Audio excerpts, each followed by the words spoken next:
अस्सलाम वालेकुम। कहानी को आखिर तक पूरा सुनिएगा और अगर आप चैनल पर नए हैं तो सब्सक्राइब ज़रूर कीजिएगा। मेरी बड़ी बहन का जब भी कोई रिश्ता आता वो खड़े खड़े बेहोश हो जाती थी।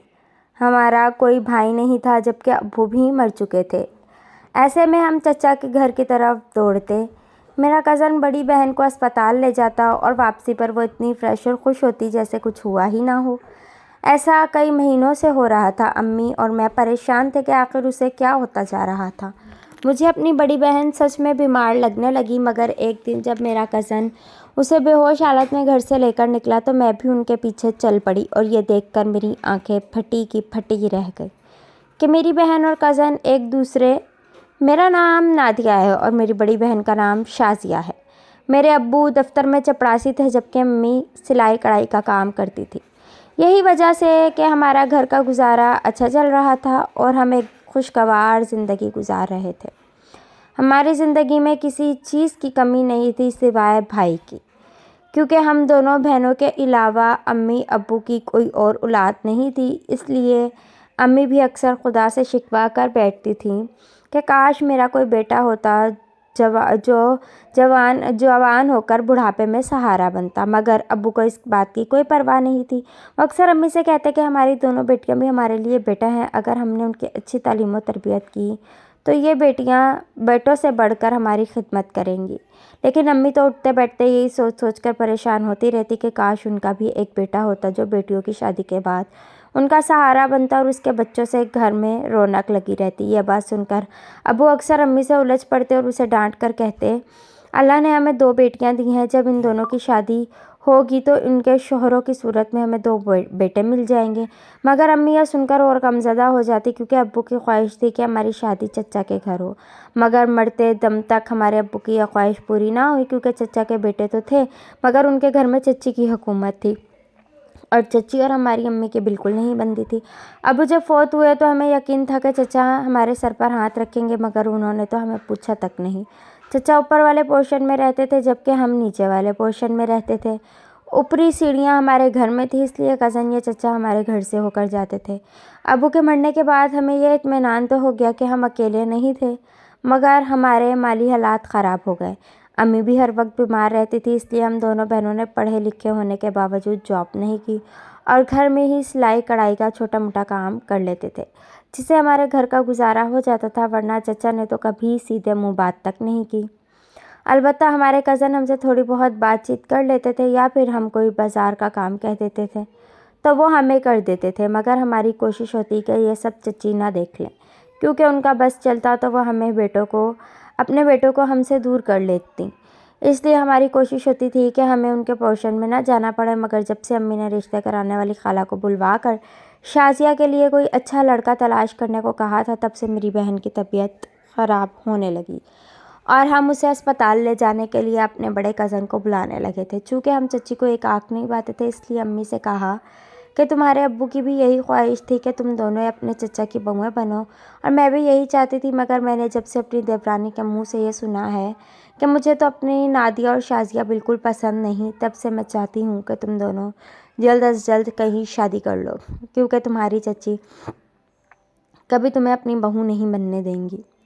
चूँकि हमें भी चचा के बेटे कुछ ख़ास पसंद नहीं थे, इसलिए मैंने अम्मी से कह दिया कि आप हमारे लिए जो भी फ़ैसला करेंगी वो हमें दिल से कबूल होगा। हमारे इस फ़ैसले के बाद अम्मी हमारे लिए अच्छे रिश्ते तलाश करने लगीं, मगर इसी दौरान मेरी बड़ी बहन अजीबोगरीब बीमारी में मुब्तला हो गई। हुआ कुछ यूँ कि मेरी बड़ी बहन का जब भी कोई रिश्ता आता वो खड़े खड़े बेहोश हो जाती थी। ये देखकर ना सिर्फ रिश्ते वाले लोग वापस चले जाते थे, बल्कि हम भी अच्छे खासे परेशान हो जाते थे, क्योंकि हम पर बैठे बिठाए मुसीबत पड़ जाती थी। हमारा कोई भाई भी नहीं था जो इस सूरत हाल में हमारी मदद करता, चूँकि अब्बू भी मर चुके थे। ऐसे में हम मदद के लिए चचा के घर की तरफ दौड़ते। यूँ तो हमारे चचा के 5 बेटे थे, मगर सबसे बड़ा वाला कज़न जिसका नाम फ़िरोज़ था वो बहुत अच्छा था। जब भी वो घर होता तो हमारे पुकारने पर जल्दी से नीचे आता और मेरी बड़ी बहन को अस्पताल ले जाता। अगरचे उस मौके पर अम्मी भी मुझे चच्ची के घर जाने से रोकती थी, मगर मैं क्या करती।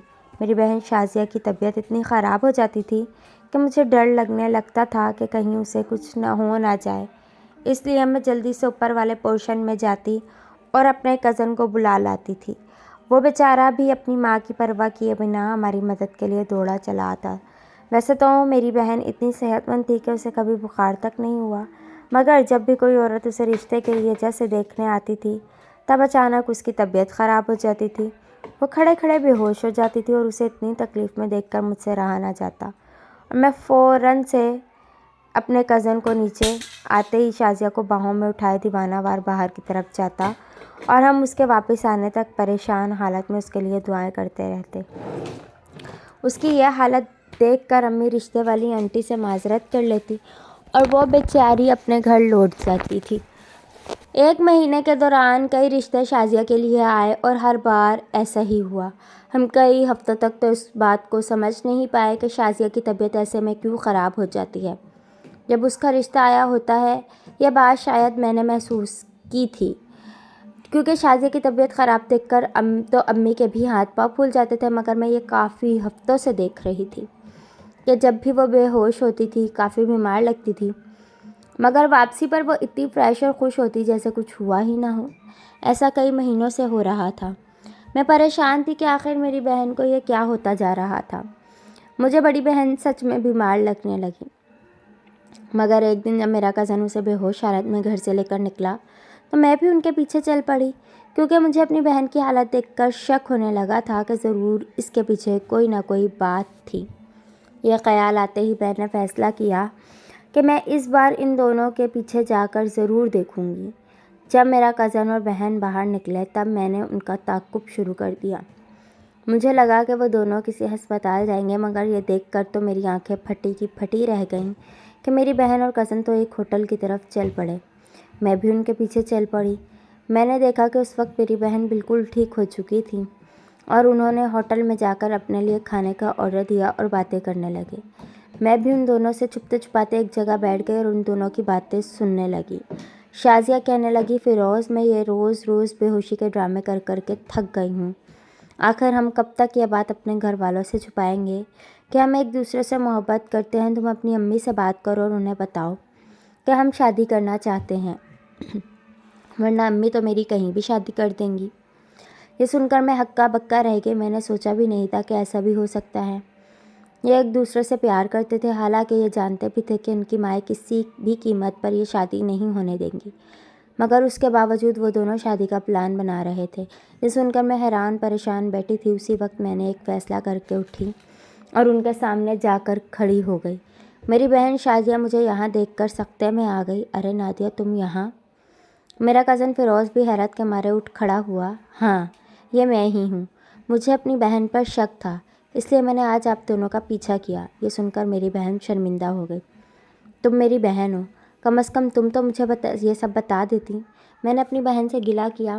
یہ سن کر فیروز کہنے لگا، اسے میں نے منع کیا تھا، دراصل میں امی کو منا رہا تھا، اس لیے میں نہیں چاہتا تھا تم لوگ اس کی شادی کر دو۔ یہ سن کر میں نے اس سے کہا، مگر یہ مسئلے کا حل نہیں ہے۔ آپ بہادر بنیں اور چچی سے شادی کی بات کریں۔ اس روز ہم دیر تک اس مسئلے پر بات کرتے رہے۔ بالآخر فیروز نے چچی سے بات کی اور ان سے کہا کہ میں شازیہ کے سوا کسی سے شادی نہیں کروں گا۔ اس لیے چچی نے بیٹے کے مجبور کرنے پر میری بہن کو اپنی بہو بنا لیا۔ اللہ حافظ۔